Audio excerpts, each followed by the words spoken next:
শ্রোতারা, আপনি যদি রাতে একা একটি অফিস ঘরে থাকেন আর হঠাৎ শুনতে পান টক টক টক টক টাইপরাইটারের শব্দ, অথচ চারপাশে কেউ নেই, আপনি কি করবেন? আজ আমরা শুনব এক ভয়ঙ্কর সত্যি ঘটনা, ভারতের পুনে শহরের এক অফিস ভবনের, যেখানে টাইপরাইটারের শব্দ হয়, কিন্তু টাইপ করে এক প্রেতাত্মা। ঘটনাটি ঘটে পুনে শহরের ব্রিজ ক্যান্টনমেন্ট এলাকায় একটি ব্রিটিশ আমলের অফিসে। এই অফিসটি 1800 সালের দিকে তৈরি হয় সেনাবাহিনীর রেকর্ড সংরক্ষণের জন্য। সেখানে কর্মরত ছিল অনেক অফিসার, যারা টাইপরাইটার দিয়ে কাজ করতেন। কিন্তু এক সময় সেই অফিস হয়ে ওঠে অলৌকিক ঘটনার কেন্দ্রবিন্দু। রাতের শিফটে থাকা কর্মীরা বলেন, তারা প্রায়ই শুনতেন টাইপরাইটারের শব্দ, টক টক টক, পজ, আবার টক টক টক। প্রথমে মনে হতো কেউ কাজ করছে, কিন্তু খুঁজতে গিয়ে দেখা যেত অফিস ঘরটা ফাঁকা, কোনো কাগজ নেই আর টাইপরাইটারও বন্ধ অবস্থায়। সেই সময় কয়েকজন অফিসার মানসিকভাবে ভেঙে পড়েন।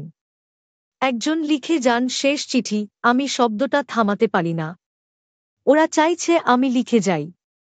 আমি লিখতে লিখতে মরছি। পরপর দুজন আত্মহত্যা করেন একই অফিস রুমে। তাদের টাইপরাইটারে মিলত অদ্ভুত, বোধগম্য নয় এমন কিছু শব্দ, যেন কোনো অদৃশ্য সত্তা ওদের দিয়ে লিখিয়ে নিচ্ছে কিছু। একবার একজন নতুন অফিসার সাহস করে সেখানে রাত্রি কাটান। রাত 3:17 হঠাৎ শব্দ শুরু হলো। তিনি বলেন, আমি চোখের সামনে দেখলাম টাইপরাইটার নিজের থেকেই চলতে শুরু করল। কাগজে কিছু লেখা হলো, কিন্তু আমি কিছুই বুঝতে পারিনি। অদ্ভুত এক ভাষা, যেন প্রাচীন কিছু। তিনি এতটাই আতঙ্কিত হন যে পরদিনই চাকরি ছেড়ে দেন।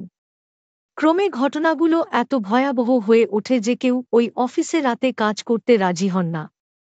কয়েকজন কর্মচারী মানসিক ভারসাম্য হারিয়ে ফেলেন। এক পর্যায়ে 2001 সালে সরকার অফিসটি স্থায়ীভাবে বন্ধ করে দেয়। ভবনটি এখনও আছে, তবে তালাবদ্ধ। লোকেরা বলে, রাতে কাছাকাছি গেলে এখনও শোনা যায় সেই একই শব্দ, টক টক টক। কিছু গবেষক বলেন, হয়তো এটি সাইকোলজিক্যাল ইফেক্ট, পুরনো অফিস, একাকিত্ব, গল্প শুনে ভয় পাওয়া, এসব থেকে ভয় তৈরি হয়।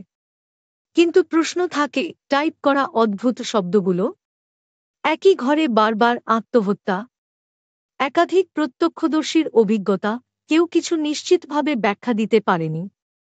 আজও সেই টাইপরাইটারটি কোথায় আছে কেউ জানে না। কেউ কেউ বলেন ওটা জাদুঘরে আছে, কেউ বলেন ধ্বংস করে ফেলা হয়েছে। তবে প্রতিদিন সন্ধ্যার পর সেই পুরনো অফিসের পেছনের রাস্তায় এখনো কেউ যেতে চায় না। ভালো করে শুনুন রাতের নিস্তব্ধতা। হয়তো আপনি আজও শুনতে পাবেন সেই শব্দ, টক টক টক। প্রিয় শ্রোতারা, এই সত্যি না ভয়ের মাঝে লুকিয়ে থাকা রহস্য আপনাকে কেমন লাগলো? কমেন্টে লিখে জানান। আমি আর যে টিনা আবার ফিরে আসব এমনই এক গা শিউরে ওঠা গল্প নিয়ে। ততক্ষণ থাকুন ভালো, থাকুন রহস্যের সঙ্গেই।